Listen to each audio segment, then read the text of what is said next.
an email I got from a musician involved. It says, I'm a professional musician, some would say a jobbing musician, whose sole income is derived from 3 or 4 appearances every week. It's my job. On the 12th of March this year, I had a full diary for 2020, my bit of security, the fact that I was busy. On the next day, I had nothing, and like thousands of others, stopped completely due to the virus. There's a massive section of the entertainment industry that's not formally represented by anyone and therefore gets overlooked. And that's those of us who play the pub, the club and the hotel scene every week. The directive that there should be no music in the pubs has been another nail in our coffin since the reopening. When the arts are mentioned, the entertainers, who I count myself one of, are completely ignored and have no voice. I appeal that you consider the mass of us, some estimate over 20,000, who contribute in this area, that we be eligible for further COVID payments until we're allowed to resume work when it is considered safe enough to do so. We know that we make a huge contribution to the entertainment business, but it largely goes unnoticed, as it is a constant and just there.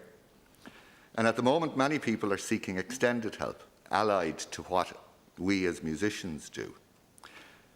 There are equipment companies who hire gear, there are road crews, there's riggers, there are the agents who book the work.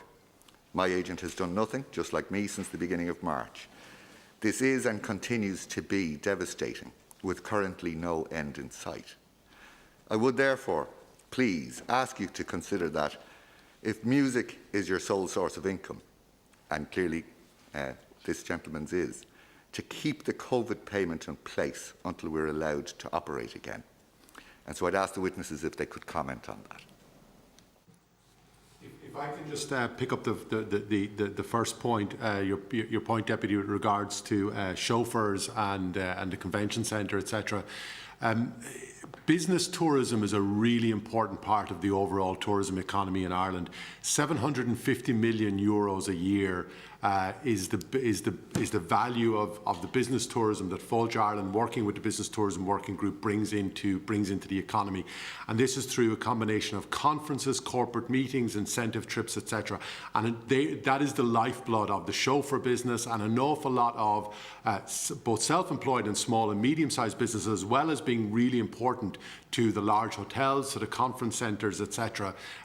That is business that is very long lead time business. We're working everything from 2021 to 2029 in terms of bidding for conferences and trying to win conferences to come and win incentive trips to come. It's not just for Dublin. There's also an awful lot of incentive business that happens in the southwest and the west of the country, as well as conferences in Cork and Kerry and Limerick, etc., and Galway. And it is, we don't yet have a roadmap for reopening those businesses and that sector, which is costing us money in terms of at the moment we're, because of social distancing, as you say, the issues around the amount of people the National Convention Centre is allowed to hold at the moment, and it's trying to get. We need to work along with the public health officials and everyone else to try and get that roadmap in place, because those bids are still happening internationally. There's about, in terms of, we look at 750 million euros a year, that's 15 million euros a week.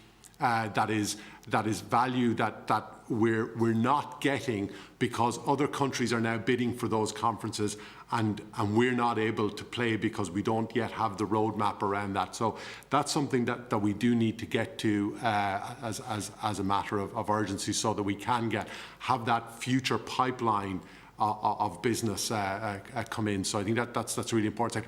I think just finally, there is an issue. We recognise it. Bed and breakfasts, tour guides, chauffeurs, etc. The self-employed sector of the tourism industry and hospitality industry, have not benefited in the same way as some of the other sectors of the economy from things like the pandemic unemployment payment, the wage subsidy scheme, etc. And that we are very conscious and very aware, and we've discussed at the Tourism Recovery Task Force the need of those sectors and those individuals for supports. also say, just we're very mindful that there are people out there, I think we may have commented earlier, that wouldn't traditionally be reliant upon kind of public subsidy for support in the broader cultural sector, and people like musicians and people who play live performances would be very much to the fore in our thinking. I know the Arts Council are considering, in the context of the additional funding that they've been allocated now, how they might reach other sectors. The other area that we're working with now, as I say, is around the commercial operators, the venue operators, to find people opportunities to get back to work as soon as possible, consistent with public health guidance, and we'll remain focused on that. In terms of pandemic unemployment payments, etc., and the extension of those, the former Taoiseach said that one of the principles was as long as people had no opportunity to go back to work. So obviously that's subject to ongoing review, and this department participates in senior officials groups on COVID and on economic recovery, and will continue to feed in the concerns of the sector and the desires of the sectors in relation to supports that are available or might be made available. I just come back very briefly, and thanks, Chairman, for indulging. Thanks to the witnesses for the answers. Look, I am making, and everybody will make a special case, but this sector, unlike other sectors of the arts, because it involves performance that is vulnerable and has been outlined as being vulnerable, that you do keep them to the forefront. And when it does come to reviewing the pandemic payment, that you make their case, as it's been made here today quite eloquently, not by me, but by the musician who emailed me, and maybe keep the committee updated on any progress that's being made in that regard. Thanks, Chair. Thanks very much. I have